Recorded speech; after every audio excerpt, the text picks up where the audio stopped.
We're all not just these rational beings, but these dependent beings. That we need each other to thrive. That we don't actually survive without each other. So there's a couple of things here, I think. One is, it's definitely time for some hard-ass government.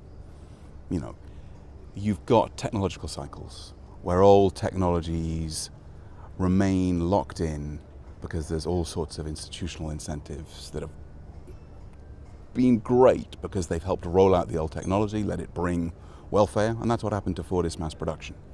And that's what underpins the fossil fuel subsidies that we've got, helping to bring out mass production, fossil fuel driven, to a whole lot of people who needed it. But they get locked in. They get locked in those incentives, and those incentives throttle the new innovative technologies that are coming up. And the problem with the political process, of course, is that the politicians can't just whip off those subsidies and raise fuel prices until there is an innovator, a replacement technology that's something like approaching cost parity.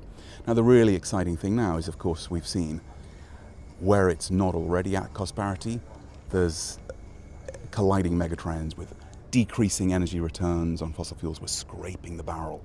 It's not just peak oil, it's painful oil that's taking a lot of expensive diesel to get out of the ground, and increasing effectiveness with advances in nanotech of solar. So we know there is an inescapable truth that renewables will make economic sense. And we're already at that point. And now is the moment for governments to start to shift it, to start incentivizing the rollout of the new.